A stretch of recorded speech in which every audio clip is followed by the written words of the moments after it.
이 성공도처럼 상인, 상인에 대해서 봤어. 자연인 상인이든 법인 상인이든 상거래의 주체, 권리의 주체가 될 수 있는 게 상인이야. 그래서 아까 전에 할 때 권리의 주체에서 자연인 법인 있다고 했지? 자연인 법인 있다고 그랬는데 여기에서 상거래로 넘어오면 자연인인데 상행위를 시작한 시점이에요. 그러니까 상인이 된다는 건, 자연인이 상인이 된다는 건 뭐냐면 일단 주민등록번호가 있어야 돼. 권리를 취득하고 플러스 상거래를 시작해야 돼. 응? 그지? 이러잖아. 그리고 법인이 상인이 된다는 건 뭐야? 법인 등록을 해야 돼. 주민등록번호가 생겨야 된다고. 법인 번호가 생겨야 되고 플러스 상거래해야 돼. 이게 룰은 똑같아. 근데 여기서 상거래를 하게 되면 얘는 당연상인, 미래상인이 있다고 그랬어, 그지? 야. 예를 들어서 얘는 상거래를 하는데 뭐야? 법에 46조에 나와 있는 상거래를 하게 되면 그리고 플러스 영리축을 하게 되면 당연상인이래. 근데 그거 외에 이거 외에 영리를 추가하면 얘는 미제상인이래. 법인도 마찬가지로 두 개 나뉠 수 있대, 그지? 똑같아. 그리고 이제 여기서 이런 권리의 주체가 유효한 법률행위, 유효한 법률행위라는 건 뭐냐면 그러니까 효과가 있는 법률행위를 한다는 거야. 법에서 인정하는 법률행위를 한다는 거야. 법에서 인정하는 상거래를 하려면 아니면 법률행위를 하려면 조건이 있어. 이거는 우리가 자연인 법인은 권리 능력을 취득했다고 해. 번호가 생겼다는 거야. 내가 부동산을 살 수 있고 그걸 잊어버렸을 때 소송을 할 수 있게 됐다는 거야. 권리 능력, 권리를 행사할 수 있는 능력이 생겼다는 거야. 그지? 그러면 이 권리를 행사할 수 있는 능력을 가지고 법률행위를 한대. 그 법률행위가 유효하려면 행위 능력이 있어야 돼. 행위 능력이 있다는 얘기는 뭐야? 내가 주민등록번호가 있고 미성년자가 아니어야 돼. 그리고 미성년자가 아니더라도 바보가 아니어야 돼. 여기서 바보는 미안한데 심해하거나 쉽게 이야기하면 정신이 바보가 안 돼야 된다는 거야. 그래야지만 법률행위가 완성된대. 이해되니?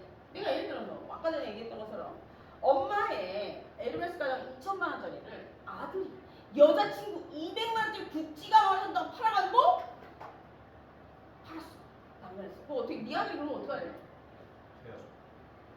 패면 너는 미성년자니까 아동학대로 들어갈 수도 있어. 그래 일단 패는 거 가정내 이런 일이니까 패. 그리고 물건 찾아올 거야? 예를 들어 2천만 원짜리 에르메스 가방이 중고가에도 1,000만 원이야. 그럼 걔에게 800만 원의 이윤이 생긴단 말이야. 네가 돈 주겠니? 안 되겠지. 그래서 법에서 얘기해놨어. 돌려줘. 그런데 중요한 건 이게 이거잖아. 법률행위가 문제가 되는 시점이 생겼어. 그 시점부터 없었던 일을 하는 거야. 취소를 시킨대. 예를 들어 이런 건데 유효한 법률행위를 했다는 건 무슨 얘기냐면 아무 문제가 없이 거래가 성립됐다는 거야. 근데 미성년자가 거래를 하게 되면 년자와 성인이 거래를 하게 되면 이 거래는 성립이 안 돼. 예를 들어서 거래를 한 시점이 여기야.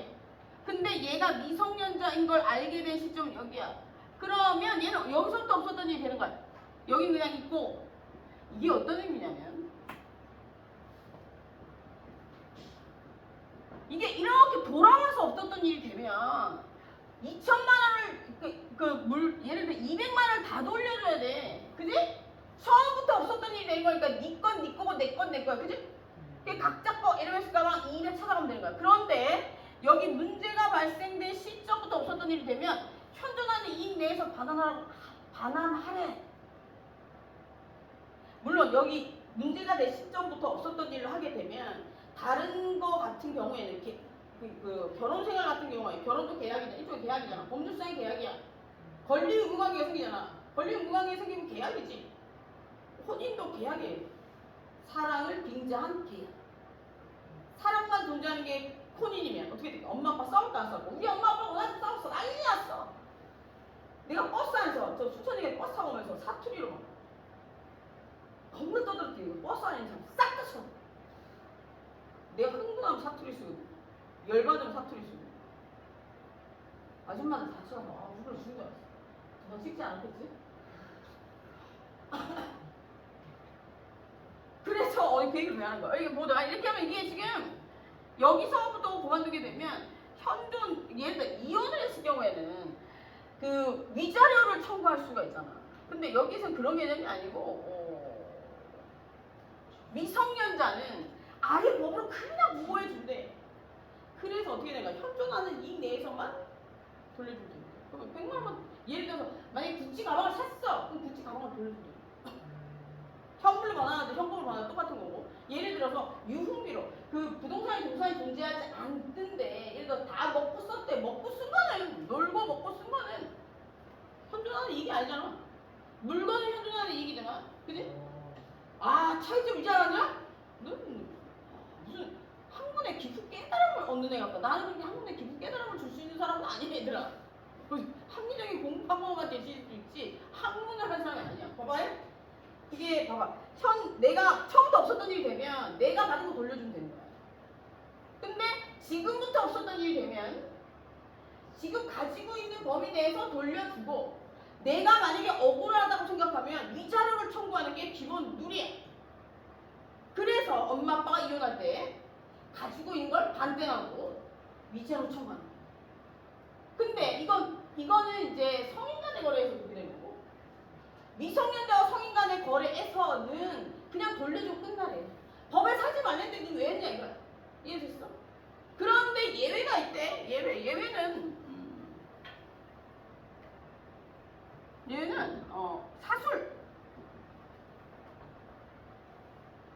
사사로운 기술을 부려가지고 속인 거야 사람. 기술을 부려가지고 기술을 부려야 돼. 눈으로 기술을 부리는 게 아니야. 여기서 기술이란 법에서 뭔가 사술이란 뭐냐면 이런 거야. 증거가 나와요. 하장을 했다. 이건 증거가 안 되잖아. 공신력 있는 증거, 주민등록증 위조 내지는 동의서 위조 이런 것들을 하게 되면 피해자가 무죄하다. 걔 그 사람 발표했어. 이해되냐? 이걸 막무가내 외운다고 외워지겠어? 지나치는 건 조금 나은 것 같아. 그지 남아요? 어? 그래. 저거보다 좀 나은 것 같아. 그래도 하나 더 있을 텐데. 어쨌든. 이게. 그래서 미성년자와 거래를 하게 되면 예를 들어서 유효한 법률행위는 성인하고만 해야 돼. 성인과 성인간 해야 되는데 미성년자와 거래하면 안 된대. 유효한 법률행위가 아니래. 없었던 일이 된대. 이해되니? 그리고 첫 번째 얘. 두 번째는 성인인데 약간 정신 들락날락해. 이 경우는 뭐냐면 심하게 도박을 해서 심하게 술을 처먹어서 심하게 마약을 해서 가족이나 나의 생계에 위협을 미칠 수 있는 인간을 그냥 두면 되겠냐 안 되겠냐? 안 되겠지. 그 사람하고 거래하면 어떻게 될 거야? 나는 없었던 일이야. 근데 중요한 건 이거는 나이가 아니잖아. 나이가 아니기 때문에 법원의 판결을 받아야 돼. 법원 판결을 받아야 돼. 그래서 피한정 후견인은 약간 들락날락한 애야. 쉽게 이야기하면 알코올 중독, 도박 중독 뭐 이런 것들이 일어나야 되잖아. 그런 애들처럼 막 들락날락하는 거야. 소비 중독, 쇼핑 중독도 있어 얘들아. 그래서 부인이 쇼핑 중독이라서 어떻게 집안을 말아먹고 갔대. 그럼 어떻게 돼? 이혼해. 자식 없으면 이혼해. 그러나 너무 사랑해. 어떻게 얘가 밖에 나가 사고도 어떻게 해놔야 되잖아. 그래서 할 수 있는 게 피한정 후견인 선고를 내려놓는 거야. 피한정 후견이라는 건 뭐냐면 지 혼자 할 수 있는 일이 없대. 들락날락하는 애야. 그리고 피성년 의견이 나오는데 피성년 의견이 뭐냐면 정신이 완전 나은 거야. 치매환자 쭉 나와 있어. 아버지가 치매라서 요양사가 집에 와. 그러면 아버지 재산이 100억이야. 그러면 매일매일 옆에 있는 요양사가 좋을까? 지능이 약간 떨어졌어. 요양사가 좋을까? 한 달에 한 번도 안 오는 자식이 좋을까? 요양사. 그렇지. 그래서 내가 자식이라면 자주 가는 게 답이지만 그런 문제점들을 없애기 위해서 법원에 선고를 받아놓는 거야. 그러면 뭐 요양사하고 예를 들어서 요양사 나쁜 직업은 아닌데 예를 들어 TV에 그렇게 많이 나오잖아. 나를 보조해준 그 사람하고 뭔가 거래가 이루어지면 부동산을 넘겨줬다든지 뭐 혼인신고를 했다든지 이런 것들이 생기면 없어집니다. 이해되니? 내 동의가 없었으니까. 그래서 이거 같은 게 법원에 선고가 필요해. 그래서 이 두 가지는 혼자서는 법률행위를 완성할 수 없대. 그러면 대리인의 법정 대리인의 뭐야? 법정 대리인의 동의가 있어야 돼. 이 동의는 사전 동의도 포함되지만 사후 동의도 포함돼. 사후래. 죽은 게 아니야. 사전 동의? 뭐라고 그래야 돼? 나중에 동의. 뭐라고 해야 돼? 사후? 아니야. 사전이 죽은 건데? 일 사자구나. 죽을 사자가 아니고 우리 사전 사후 한문이 다르다 얘들아. 한문 쓰기가 너무 오래돼요. 그러니까 일 전이든 일 후든 동의만 해주면 돼. 예를 들어서 뭐 미성년자가 애 나가가지고 뭔가 거래를 했는데 아빠가 알게 됐어. 그냥 아빠가 내가 몇천만 원 손해보긴 했지만 이 새끼를 인간 만들어야 되니까 없었던 그냥 유효한 법률행위를 하다 그러면 끝나는 거야. 그리고 아들 쫓아내 그냥. 땅에 살짝 묻어가지고 얼굴만 그냥 물을 확 그냥 그럼 어떻게 되는 거야? 학대로 내 징역 받는다. 징역이 얼마나 5년 살아야 되나? 그래 이제 징역 아빠는 수업 시간에 그 얘기 나왔는데 교정시설이 굉장히 열악해. 지금 여기들 중에서 가족들 중에 가 있는 사람이 있을 수도 있어. 자세하게 열악해. 그럴 때 교정시설이 굉장히 열악하니까 혹시 있으면 살다 보면 잘못하고 갈 수도 있어. 그치? 그러나 용서 안 되는 인간은 뭐야? 1. 성폭행, 성추행, 성희롱. 이거는 어떠한 상황에는 원인이 이거였다면 죽여야 돼. 그리고 약하는 거? 그래 지몸만 망가졌으면 됐어. 약을 하고 사람을 부시 이 새끼는 갈아 마시네. 약을 하고 사람한테 어떻게 했어? 운전했어. 죽여야지. 그런 애들 죽여야 되는 거야. 이해돼서 다른 사람들도 다 마찬가지면 절대적으로 절대악으로 용서 안 되는 인간들 우리는 내기냐 이거. 그래서 약해서 사람을 다치잖아. 약해서 뭐 그렇게 하거나 뭐 그다음에 그런 사람들 안 돼. 성추행, 성폭행, 성희롱은 안 된다고. 인격 말살. 그지? 싫다는데 왜 건드려? 그지?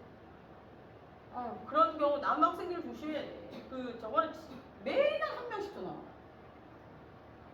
성폭행, 성추행 고소당했어. 여자친구인데요. 진짜로 온다니까? 그래서 어떻게 돼요? 지역 말하고 그래 내가 솔직히 뭐라고 그래. 여자친구가 손잡고 호텔에 들어가더라도 들어간 순간 옷을 다 벗었어. 난 아니야라고 얘기하면 뭐라고 그랬어? 가야 된다 그랬지. 네가 억지로 어떻게 해서 이렇게 된 건데 네 알아서 이렇게.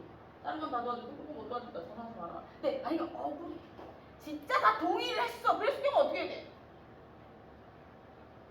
예를 들어서 극단적으로 뱀이야. 여자가 뱀이야. 뱀의 색깔이 있어. 그러면 솔직하게 너무 힘들어. 그러니까 이걸 어떻게 구별하고 만나니까 얘들아.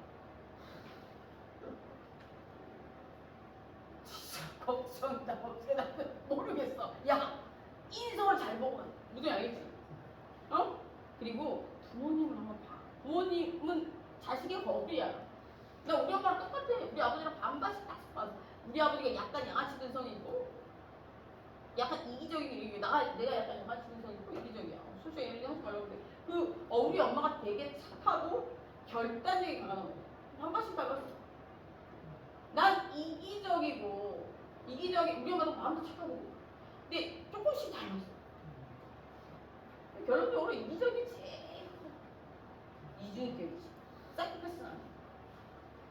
어쨌든 보자. 그래서 여기서 보면 얘네들은 법률행위를 할 수가 없대. 그러면 예를 들어서 우리가 이게 지금 여기서 보면 유효한 법률행위를 한다는 건 여기서 민법에서 얘기하는 모든 법률행위를 얘기하는 거잖아. 상법에서는 뭐 어떻게 될까? 이게 유효한 법률행위가? 유효한 상거래를 할 수 있느냐 없느냐 이거야. 상거래를 할 수 있느냐. 이게 유효한 상거래라는 건 뭐야? 영업 능력이 있느냐 그런 뜻이거든. 여기서 유효한 법률행위 할 수 있는 이건 행위 능력이야. 민법에서 얘기하는 건 행위 능력이야. 행위 능력과 영업 능력의 차이점은 뭐야? 법률행위를 완성시킬 수 있는 능력이 행위 능력이래. 이윤을 추구하지 않았대. 내 행위가 법률적으로 보호될 수 있으면 행위 능력이 있대. 근데 영업 능력이 있다는 건 뭐냐? 행위 능력이 있고 플러스 뭐야? 상위. 이해됐냐? 이게 다른 거 다른 거야. 근데 모르겠으면 몰라 돼. 그래서 여기서 보면 영업 능력이 있으면 얘는 성인만 된대. 아까 얘기한 그런 사람들은 제한 능력자라고 해. 능력이 제한돼 있다고 해서 제한 능력자. 그러면 여기 제한 능력자에 해당해야 되는 미성년자 그리고 피한자 혹여인 미성년 혹여인 세 개래. 이 사람들이 한 거래는 없었던 일이야. 성인이랑 거래는 유효하대. 그래서 행위 능력이 있다고 얘기하는 거고 상법에서 얘기하는 영업 능력은 달라 좀. 물론 성인이 하는 게 맞아. 그리고 법인이라면 법인 등록된 사람이 하는 게 맞아. 근데 좀 달라. 예를 들어서 여기 보면 법인일 경우에 자연인일 경우 법인일 경우에 법인은 누가 움직이는 거야? 단체는 누가 움직이는 거야? 단체 혜택 롯데가 움직이는 거야? 아니지. 뭐가 움직여? 안에 있는 사람이 움직이는 거야. 이 사람들의 능력은 누가 결정해? 네가 회사 대표야. 장애인을 고용하고 싶어 할래? 네가 하고 싶으면 하는 거야. 그 장애인과 사용자 사이, 사장 사이에는 근로계약서를 쓴단 말이야. 그 근로계약서에 입각해서 그 법인이 정한 규칙에 따라서 하면 되는 거야. 그 근로계약서를 썼다는 얘기는 뭐야? 얘가 무슨 짓을 하든 내가 회사 이름으로 다 책임지겠다는 거야. 그러면 얘가 한 내용에 대해서 내가 일정 부분 책임을 졌지만 나 손해보고 싶지 않아. 그럼 어떻게 해야 돼? 내부적으로 해결하면 돼. 내부적으로 어떻게 해결하면 돼? 내가 너 때문에 1,000만 원을 물어줬지. 너도 나에게 1,000만 원을 물어줘. 이렇게 하는 거야. 그래서 여기는 법인일 경우에는 예를 들어서 법인일 경우에는 법인 내부의 구성원이 뭐야? 영업 능력이 있든 없든 그거는 외부에서 판단하는 게 아니라고. 그렇기 때문에 미성년자이든 피한정 후견이든 피성년이든 상관없대. 회사가 책임지겠다는데 뭐. 그럼 장애인 고용하는 회사는 장애인이 거기서 만든 물건을 만약에 네가 샀으면 그 거래는 없었던 일이 되는 건데. 그 장애인이 팔았던 물건을 만약에 민법 그대로라면 어떤 회사에 장애인을 고용했어. 장애인을 고용했는데 그 장애인이면 예를 들어서 피성년 후견이나 피한정 후견인 쪽에 들어가서 지적장애라면 들어갈 수 있거든. 그렇다면 네가 고래를 했는데 민법의 큰 원칙대로라면 없었던 일이야. 근데 상거래에서는 다르다. 이해되냐? 다르지? 어차피 책임질 사람이 있는 거잖아. 다르지. 법인에서는 그런 얘기들이 나옵니다. 그래서 여기서 보면 영업 능력이라는 것은 영업을 할 수 있는 능력을 얘기하는데 영업 능력과 관련해서는 상법에서는 미성년자이든 피한정 후견이든 피성년 후견이든 회사에서 책임지겠다고 하면 책임지겠다고 해서 걔를 고용한 거기 때문에 상관없다는 거야. 무슨 알겠냐? 회사에 책임 못 지면 문제가 발생할 수 있는 거지. 그래서 여기서 보면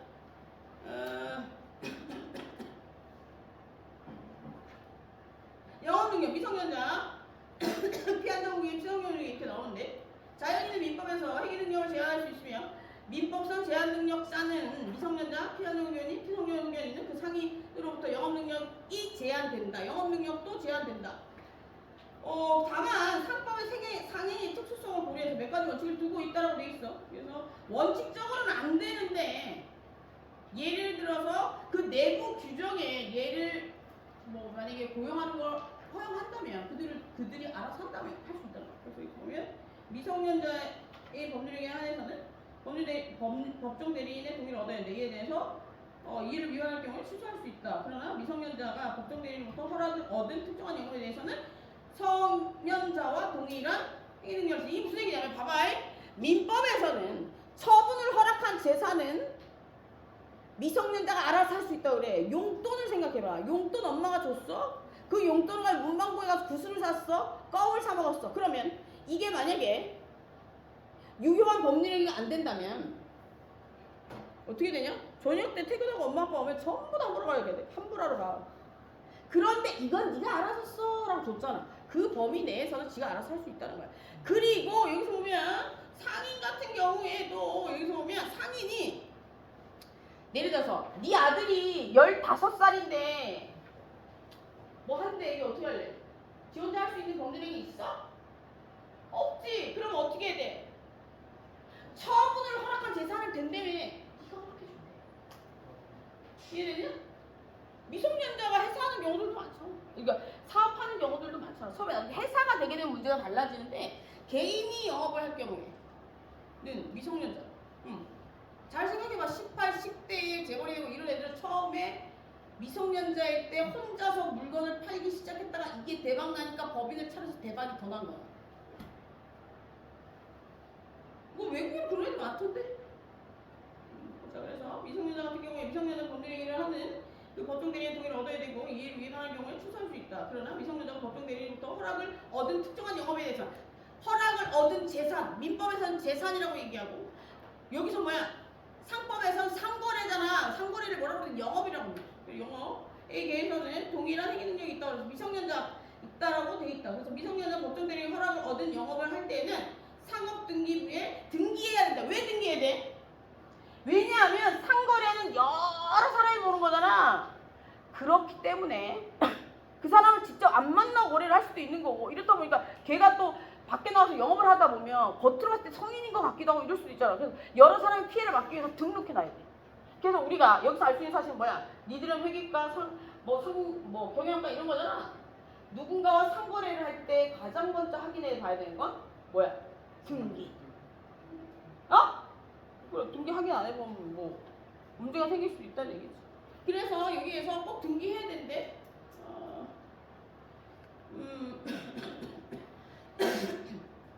이거 무한책임사원 이런 거 넘어가고 뒤에 가서 보고 피한자 후견인 같은 경우에는 피한자 후견인의 동의를 얻어서 한 행위의 가정법원이 정하지 않는 한 단독으로 유효한 법률이 이게 무슨 얘기냐? 피한자 후견인은 한정 후견인의 동의를 맡아야 하는 행위의 범위를 가정법인이 정하지 않는 한 유효한 법률 행위를 본다는 얘기는 뭐냐면 피한정 후견인, 후한정 후견인 정신이 나갔다는 거야. 정신이 나간 애랑 그냥 거래를 하는 건 유효한 성인이기 때문에. 그런데 법원의 허가를 받아서 피한정 후견인으로 등록을 시켰대. 이러면 유효하잖아. 뭐 이 얘기를 이렇게 어렵게 들어가는 그러니까 피한정 후견인은 이게 우리가 내용적으로 봤을 때 피한정 후견일 수도 있고 이걸 실질적으로 등기를 해서 피한정 후견일 수도 있어. 이거랑 똑같은 거지. 사실혼이랑 결혼. 야, 사실혼 결혼식을 했어. 사실혼 관계야. 혼인신고 안 했어. 그렇다 부부 아니야? 부부 맞아. 그런데 혼인신고를 하면 어떻게 되는 거야? 제3자와 관련된 모든 행위에서 보호받을 수 있는 법적인 보호의 테두리에 들어갈 수 있잖아. 결혼하면 혼인신고는 1년 안에 하는 게 맞다. 안 살 건 물론. 야, 뭐 나중을 대비해서 안 한다. 이 얘기는 뭐야? 이혼을 하는 걸 전제로 결혼한 거 아니야? 무슨 딜레마야. 마음에 안 들면 그냥 달라서. 나는 이렇게 생각한다. 니들 아직 결혼 안 해서 모르지? 나도 안 해봐서 모르겠는데. 결혼 안 했어요? 야, 이 자식아 결혼 안 했다. 그래 내 나이 다 했어. 아들도 있고 딸도 있고 이래야 되는 거지. 나도 하고 싶다. 왜 남들에게 쉬운 건 나에게 어려운지 모르겠네. 야, 너 리액션이 너무 센 거 아니냐? 재밌는 놈이네. 아니야. 결혼했을 것 같아요. 그래, 나도 결혼하고 싶어. 네가 좋은 사람 좀 소개시켜주라. 그리고 피성년 의견이 완전히 머리가 나가버린 거야. 언니 알겠지? 그래서 피성년 의견이는 원칙적으로 단독으로 유효하게 할 수 있는 법률 행위가 전혀 없어. 얘는 정신이 아예 나갔잖아. 그런데 이게 법적인 보호를 받으려면 등록해야 돼. 우리 아빠가 바보예요. 우리 아빠가 치매 이렇게 주장한다고 해서 그 치매가 인정되는 거 아니야. 치매 판결을 받고 법원에 신청을 해서 우리 아빠가 치매인이, 우리 할아버지가 치매인이, 할머니가 치매인이 어떻게? 이 할머니, 할아버지가 아버지가 나가서 어머니가 나가서 사고를 못 치게끔 막아주세요. 이렇게. 물론 이렇게 한다고 해서 소송을 한다고 해서 다 찾아올 수 있는 건 아니야. 예를 들어 너랑 나랑 거래를 했어. 이게 형법이 아니잖아. 사적인 거래잖아. 너랑 그냥 거래했는데 내가 너랑 거래한 돈을 다 써버렸어. 어? 그럼 네가 나한테 물건을 주면 돈 달라고 그랬는데 내가 돈이 없어. 그럼 받았으면 못 받아. 배를 찔 거야. 어떡할 거야? 그냥 법에서는 이렇게 판결까지만 내려줄 수 있대. 그러니까 이 얘기의 이유는 뭐냐면 법은 정해져 있고 이렇게 보호해 줄 수는 있으나 개인이 많이 조심해야 돼. 일이 틀어지고 나서 법에 가면 판결만 내려주는 거야. 판결을 내려주는데 민사관계에서는 돈과 관련된 관계에서는 판결을 내려주는데 그 상대방이 돈이 없으면 받을 수가 없어. 그럼 어떻게 돼? 강제 집행을 해야 돼. 집을 담보 잡고 뭐 어떻게 차를 담보 잡고 또 뭐 월급을 차파 이런 식으로 해야 되는 거야. 되게 복잡해. 책에 나와 있는 거지. 책이. 그러니까 송사에 집구석이 망해. 법원에서 소송용 이런 거 하기면 법이 집이 망하는 거야. 그냥. 정신적으로 물질적으로 진짜 우리가 생각했던 거랑 거기 가서 보면 또 다르거든. 영화는 그냥 영화일 뿐이다 얘들아. 정의로운 건 없어. 정의는 얘들아 상대적인 거야. 절대적인 정의는 없어. 내가 한 만큼 세상을 돌려주지 않아. 제일 중요한 건 공부가 제일 많이 돌려주네. 돈 버는 건 돌려주지 않아. 출발선이 다르잖아. 그럼 어떻게 해야 돼? 내려놔. 내가 지금껏 살아보니까 우리가 10끼, 100끼 먹는 거 아니잖아. 그지? 100끼, 뭐 200끼 먹는 거 아니잖아. 그러니까 조금 내려놔. 그래야 삶이 덜 피곤해. 경험이야. 보자. 그 상업사항이 뭐냐면 또 봐봐. 이제 영업을 하다 보면 혼자서 할 수 있는 경우도 있지만 예를 들어 치킨집 사장님은 혼자서 치킨 튀기고 팔면 되지? 그지? 그런데 내가 치킨 프랜차이즈 사장이야. 내가 치킨 튀기고 배달하면 되니? 나는 그 프랜차이즈 법인에 소속되어 있는 회사들을 보호하기 위해서 뭔가 전략을 짜야 돼. 내부적으로. 그래서 영업은 내부적인 게 있고 내부적인 게 있고 외부적인 활동이 있어. 내부적 활동은 그 영업과 관련된 영업이라고 해야 돼. 그 상거래와 관련된 아주 원색적인 거야. 뭐 치킨 튀긴다, 신발 판다, 옷을 판다 이런 건데 예를 들어서 외부적인 건 뭐냐면 그 영업이 더 잘 되게끔 뭘 하는 거야.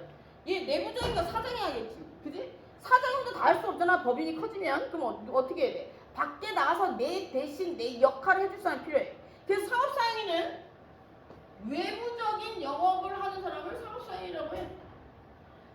조직 내부에서 소속돼서 내부에서 일을 하는 사람은 내부의 일들, 예를 들어서 니들이 하게 된 회계 이런 것들은 내부적인 회계잖아. 그건 사업사용인이 아니라고 근로자야. 근데 내가 나가서 본부장이 물건을 팔아. 그리고 내가 만약에 내가 만약에 물건을 팔거나 이랬을 경우에 달라질 수 있다는 거죠. 보자. 그래서 여기서 보면 사업사행위랑 크게 기업활동을 보조하는 경우인데 첫째 48페이지 특정 상인에 종속돼 있어야 돼. 상인에게 종속돼 있어야 되고 기업 내부에 보조자 이 상인에 종속한 기업 내부에 보조자가 있다. 이게 무슨 얘기야? 사장이 있는 거야. 사장은 내부적인 업무를 보는 거고 나는 사업상에는 밖의 일을 보는 거야. 본부장 이런 외부 활동을 하는, 쉽게 이야기해서 사업상에는 외부 활동을 하는 사람. 내부에 소속되어 있는 이사는 사업상이 아니라고. 보자. 그래서 여기서 둘째, 기업 외부 보조자로서 그 자신이 독립된 상인이어야 돼. 독립된 상인이어야 된다는 얘기는 뭐냐면 밖에 나가서 지가 혼자 다 결정할 수 있어야 돼. 물론 들어와서 운동을 하겠지. 그렇지만 지가 다 결정할 수 있고 거기에 대한 책임도 자기가 질 수 있어야 돼. 근데 물론 회사에서도 같이 책임을 지겠지. 그리고 보면 둘째, 기업 외부에 쉽게 얘기해서 구역 외부의 활동을 하는 사람을 얘기해. 그리고 회사랑 관련이 있어야 돼.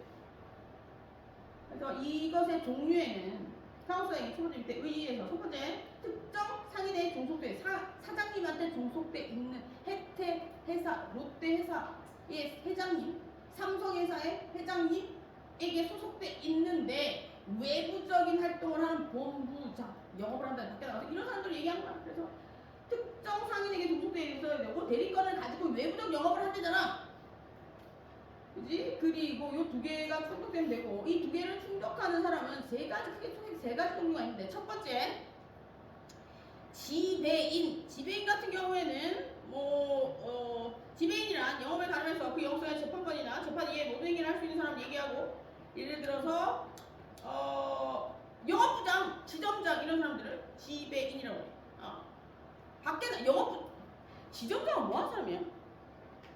회사 내부에서 활동하는 사람이야? 얘 하나를 떼가지고 나가서 그 사람이 하는 거잖아. 그지? 그러니까 그 사람은 그 내부에서 하는 게 아니고 외부에서 그 회사의 사이즈를 키우기 위해서 일을 하는 사람들은 지배인이라고. 그리고 선인이랑 종이면 조금 있다 보고 지배인에 관한 넘어가고 그리고 지배인에 대해 개념을 먼저 알고 있고 부분적 이거 어디가 하나 더 있었는데 1. 지배인 3. 부분적 대리권을 가진 상업사용인. 이거 같은 경우에는 부분적 대리권을 가진 상업사용이라는 건 뭐냐면 우리가 지배인은 전부 다 주는 거야. 네가 우리 사업과 관련해서 나가서 네가 알아서 해. 뭘 얻기 위해서? 이윤 추구를 하기 위해서 네가 그냥 다 알아서 해. 이 얘기야. 부분적 포괄 대리인이라는 건 뭐냐면 정해줬대. 거기에서만 네가 다 알아서 해. 이런 얘기거든. 그래서 여기서 보면 지배인 같은 경우는 영업 전반의 대리권을 가지는 거고 부분적 포괄 대리권을 가진 상업사인 같은 경우는 특정 업무를 정해서 하는 거야. 그래서 지배인 같은 경우에는 꼭 등기를 해야 돼. 이해지? 왜냐하면 그 회사가 추구하고 있는 목적에 적합하게 영업 활동을 다 하는 거잖아. 그렇기 때문에 그래서 여기서 보면 부분적 포괄 대리권 같은 경우에는 일정 범위를 정해놓고 한다는 얘기고. 그래서 여기서 보면 이들은 부장, 팀장, 차장, 계장, 주임 이런 직함들을 갖는데 근데 이 사람들이 밖에 나가서 활동해야 되는데 내부에서 활동하는 근로자 그게 아니야. 그리고 넘겨서 물건 판매 점포의 사용인은 보면 어떤 거냐면 물건을 판매하는 점포의 사용인은 그 판매에 관한 모든 권한을 가지게 된다. 그래서 이를 물건 판매 점포 사용인이라고 하는데 예를 들어서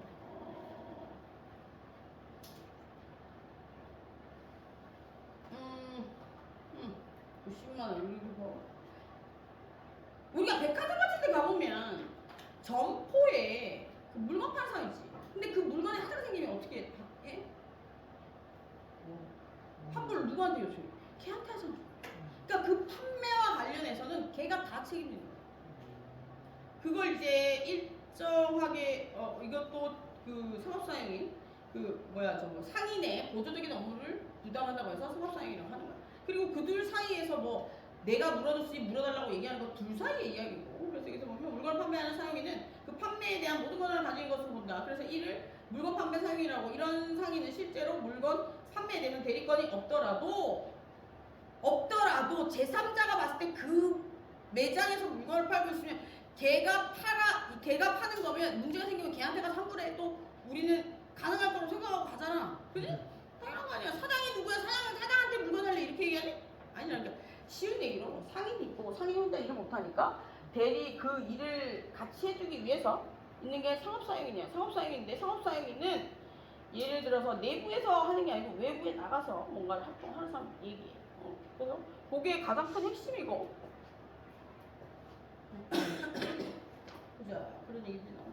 그리고 넘겨서 60페이지에 상업사용인은 겸업 피지 의무가 있대. 겸업 피지 의무 보면 겸한다는 거고 뭐를? 영업을. 그리고 영업을 겸하는 것을 피해야 된다. 금지해야 된다. 이런 의무라는 거야. 겸업은 뭐냐면 겹치다는 얘기고 업은 업무잖아. 그리고 피는 피해야 된다는 거고 지는 금지란 얘기야. 이 의무가 누구에게 있어? 상업사용인에게 있다는 거야. 그러면 상업사용인은 유사한 업종에서 근무할 수 없다는 얘기야. 예를 들어 내가 가자회사에서 상업사행인데 다른 가자회사의 상업사행을 근무하면 되겠냐? 경쟁사행이 양아치지. 도덕적으로 안 되는 일이야. 그래서 여기서 보면 영업 PD 의무라는 것은 뭐냐면 상업사행인이 본인의 영업주와 경쟁하는 경쟁되지 영업주나 경쟁되는 영업을 하면 안 된다는 거야. 그래서 유사한 영업을 하면 안 된다는 거지. 그래서 여기서 보면 의의가 나와 있는데 경업 보면 상업사행에는 영업주가 허락 없이 자기나 제3자의 재산으로 영업주의 영업 업무에 속한 거래를 하거나 회사 이거 넘어가고 경업 거래 의무는 첫 번째 이또 넘어가자. 끝만 알고 있으면 될 것 같아. 일단 좀 보고 나서 다시 돌아오자. 그럼 만약에 경업 금지 의무를 위반하면 어떻게 되는 거야? 하지 말랬대 했어. 그럼 어떻게 하면 돼? 그러니까 상업사용인은 일종의 계약이거든. 그 상인과 상업사용인은 계약을 한 관계야. 그러면 이 계약이 해지될 수도 있고.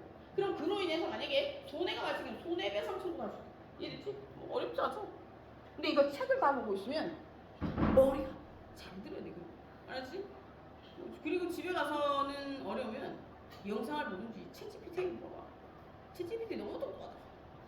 너무나 사랑한다. 어쩜 그렇게 요약도 잘하고 사례도 잘 찾아. 내가 물어본 거 다 대답하고 내 우울함을 다 내가 우울한 이유를 분석해주겠네. 야 그럼 이러다 정신병 생기는 거야 얘들아. 챗GPT를 애인이라고 생각하면 안 된다 얘들아. 그래서 이런 것들이 위반하게 되면 첫 번째 그 손해배상 청구권 생기고요. 계약 해지권 생기고 그리고 개입권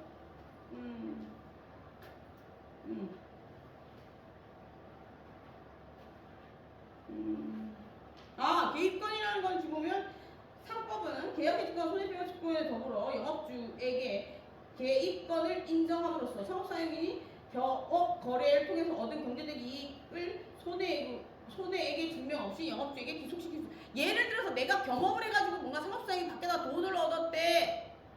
그러면 그거는 사장한테 간대. 이건 진짜 가봐야 되는 거야. 그래서 보자. 그래서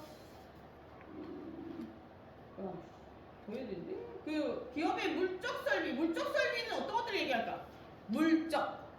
기업은 물적인 거, 인적인 거 두 개가 있어. 물적 구성이랑 인적 구성이 있는데 물적 구성은 물건이야, 그지? 물건은 뭐가 있을까? 형체가 있어야 돼. 뭐야? 점포, 영업소 이런 것들 얘기하고 야 그냥 상호는 물적인 거야? 그치? 야 그럼 이게 인적인 거냐? 기업은 두 가지는 아닌다고. 인적 요소와 물적 요소는 아닌데 상호나 상표는 물적 요소에 해당되는 거야. 왜 그런 거야? 상호나 상표는 재산권과 같은 거잖아. 손해배상 청구도 하잖아. 그럼 상호는 뭐야? 회사의 이름 글자로만 등록할 수 있어. 그 정관을 작성할 때 만드는 회사의 이름이야. 상표는 뭐냐면 그 회사에서 만든 물건에 붙여지는 글자나 그림이야. 냄새도 있고 상표는 소리도 있어. 상표를 등록할 수 있는 건 그림도 있고 문자도 있고 냄새도 상표를 등록할 수 있고 소리도 등록할 수 있어. 그러나 냄새나 소리를 가두는 게 쉽지 않잖아. 그러니까 뭐 향기 상표 이런 거 있나? 잘 모르겠어. 그런 것들은 특허권이야. 특허 분야라고. 산업재산권이라고. 그래서 그것도 재산이지. 일종의 물적인 재산이지. 물적인 재산이라는 건 뭐냐면 물적 요소는 뭐냐면 나에게 경제적인 것들을 가져다 주는 물적 요소지. 재산권과 관련된 거. 그래서 그런 것들이 있습니다. 상호. 그리고 상호권. 나 다음 주에 와서 좀 자세히 여기까지 하자. D까지 하려고 했는데